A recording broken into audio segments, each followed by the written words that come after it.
Have you ever felt like no matter how hard you try, you still can't make yourself or your loved ones truly happy? Have you ever struggled so deeply that even putting 2 meals on the table felt like a distant dream? And in that darkness, have you ever found yourself searching, not for money or help, but simply for a reason to keep going? Once upon a time, a deeply unhappy man approached a Buddhist monk. His voice trembled as he said, "Master, I am miserable. I cannot keep my wife, my children, or my family happy. And truthfully, I can't even take care of myself. Sometimes I feel like ending it all." He paused, took a breath, then continued, "You've spent your life meditating and practicing discipline. Please show me a way out of this suffering. I am in the worst phase of my life. I struggle even to arrange 2 meals a day. Please just tell me how to survive this and how to keep my family from falling apart." He added gently, "But Master, please speak in simple words. I'm not highly educated. If you speak in deep philosophy, I might not understand." The monk smiled warmly and nodded. He didn't respond right away. Instead, he raised his hand and pointed to a distant hill. "Over there," he said, "you'll find a temple on that hill. Near the temple, there's a large anthill, home to thousands of ants.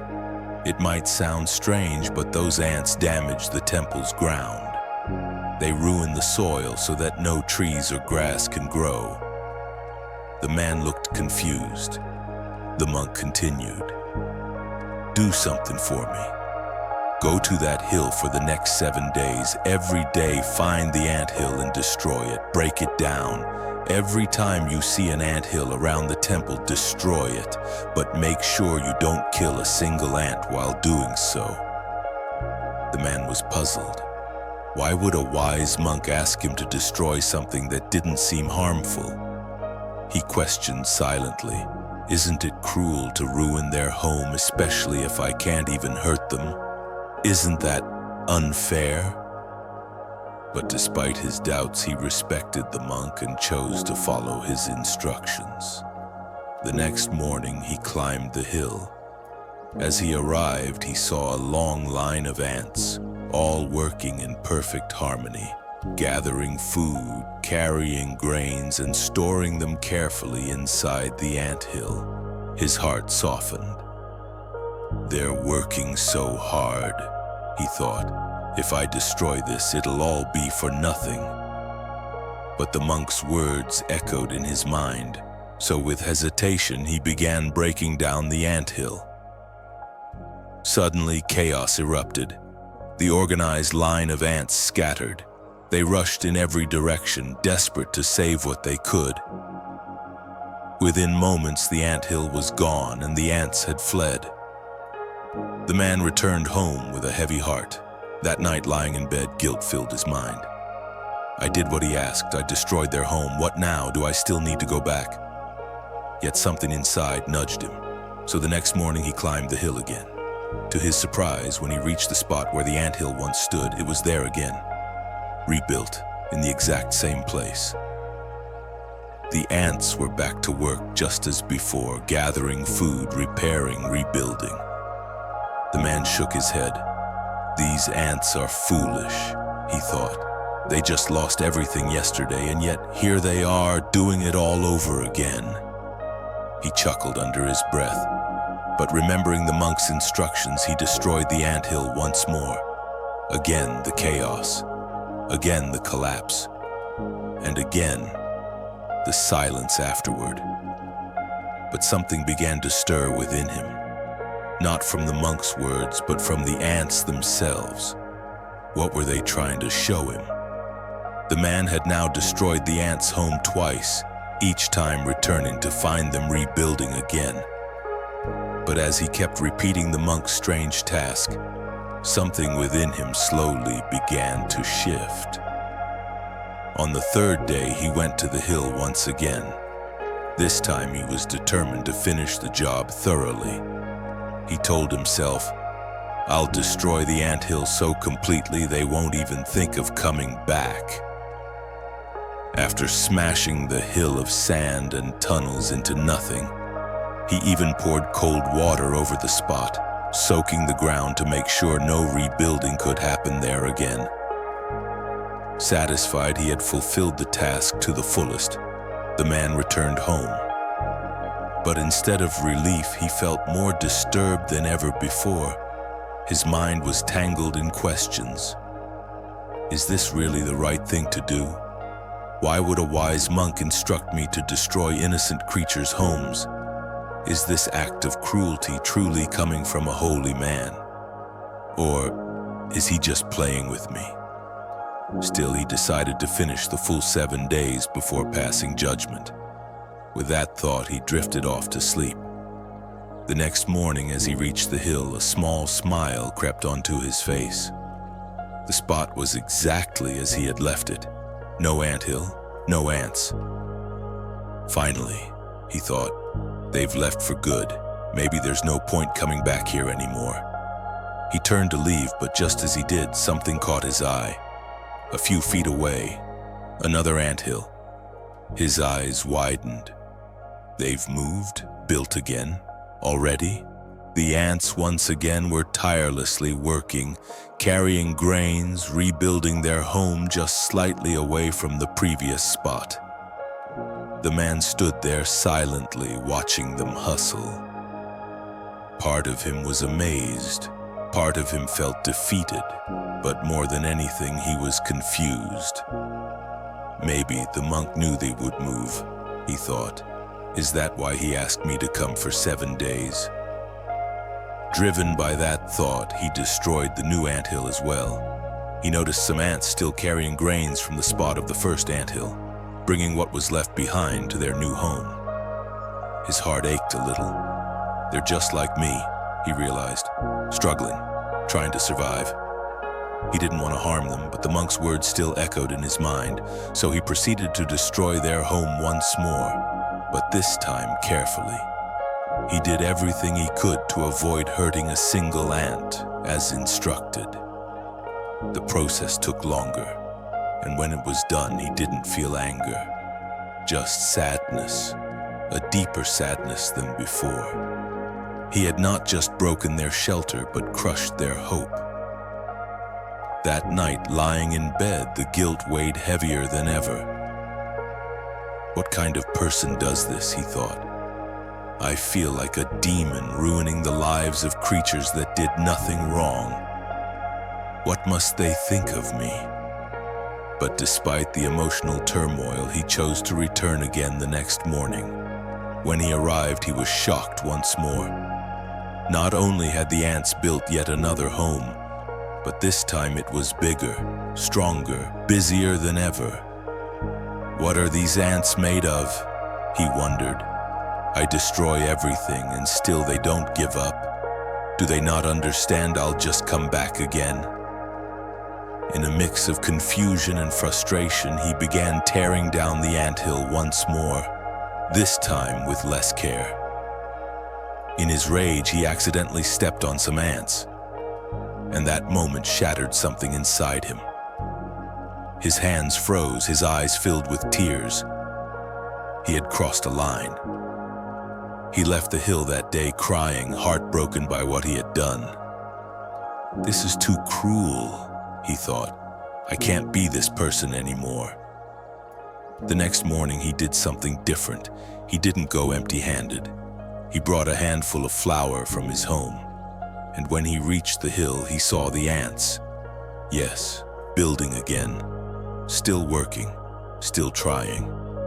But this time, instead of destroying, he knelt down gently. He sprinkled the flour carefully on the ground. He watched them gather and eat, his heart softening more than it had in years. For the next 7 days, he returned not to destroy, but to feed. And every morning, with his own hands, he gave the ants a little bit of food. The anger was gone. The guilt had transformed into something else. Compassion. And after 7 days, he returned to the Buddhist monk.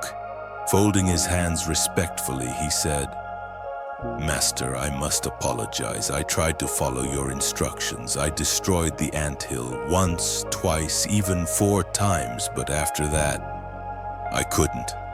I simply couldn't find it in me to do it anymore. His voice trembled. I know I failed your task, and because of that, maybe you won't tell me the way out of my suffering, but honestly, I no longer care about that. I believe what I did was right, and I hope you'll let me return to my home. The monk smiled gently. Oh, my child, he said kindly, where are you rushing off to? Sit with me, have some water first. He brought a bowl of water and handed it to the man. Then calmly he asked, tell me, why couldn't you destroy their home? The ants are tiny. You are so much bigger, stronger. Yet you couldn't bring yourself to finish the task. Why? What was the monk really trying to teach him? Why such a strange task, and what did the ants truly represent? After days of struggling between obedience and compassion, the man stood before the monk, no longer seeking answers, but changed by experience.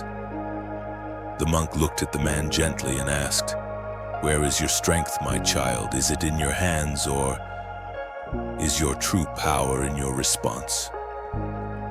The man took a breath and replied sincerely, Master, I did destroy their home again and again, and yes, in my frustration, I even hurt some of them.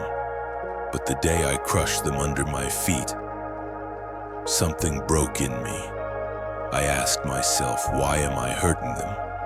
Why am I causing pain to creatures who never harmed me? His eyes softened as he continued. From that moment on, I stopped harming them. I couldn't bring myself to do it again. Instead, I started helping them.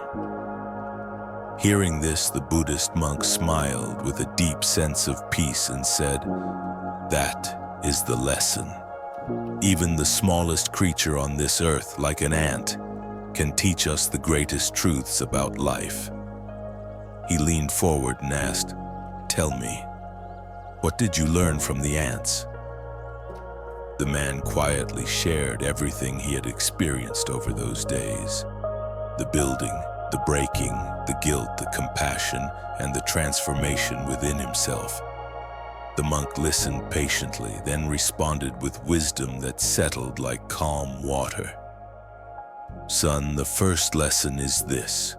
No matter how many times you destroyed their home, no matter how many efforts you made to drive them away, they kept rebuilding. Not once did they give up. Had they given up, you would have never found them there again. He paused, letting the weight of those words sink in. That is life, to move, to act. But we humans, we fail once or twice and we retreat. We become hopeless. Some even think of ending their lives after one moment of despair. He looked into the man's eyes. Have you ever seen an animal take its own life? No matter how hungry, how lonely, or how defeated, they keep trying. They fight for every breath, but we give up on life over fleeting pain. Life, the monk said gently, is about effort. Life is about motion. Death is the only permanent rest. So why stop living before death comes? Why stop moving before your journey ends? He continued, if one home is destroyed, build another. If you fall, rise again. Try again, because as you saw, those who keep trying never truly lose. Those ants may be smaller than you, but their spirit is far stronger. The man nodded slowly, his eyes moist with clarity. The monk smiled again and said, the second lesson is one we often forget. In hard times, we believe the pain will never end. We think, this is it, my life is ruined, I'll never be happy again. But these thoughts, they're not real, they exist only in the mind, and it's these thoughts that weigh us down, not the circumstances themselves. He lifted a hand and gestured outward. Even nature hurts us. Storms come, rains fall, life shakes us. But how long can it go on? If we keep standing back up, even nature eventually bows. Even nature becomes gentle. One day it gives you everything your heart ever wished for. He looked at the man with a twinkle in his eye. You went to destroy the ants, but by the end, you were feeding them. You became kind. Why? Because they never stopped trying. That persistence awakened mercy in you. So remember this: if you don't give up, life itself will soften, and one day it will give you everything you ever dreamed of. The monk placed a hand on the man's shoulder and whispered, 2 lessons. Never stop trying, and trust that the world will respond to your effort even when it seems like it won't. And so, dear friends, the story of the man and the ants isn't just about obedience or suffering, it's about transformation. It's about how life's smallest teachers can spark the greatest awakenings. If this story touched you, inspired you, or gave you something to reflect on, don't keep it to yourself. Let us know in the comments what you took away from it. Like, share, and subscribe to Guiding Dharma for more soul-stirring stories that awaken your spirit. Until next time, keep walking, keep building, and never give up. See you in the next video.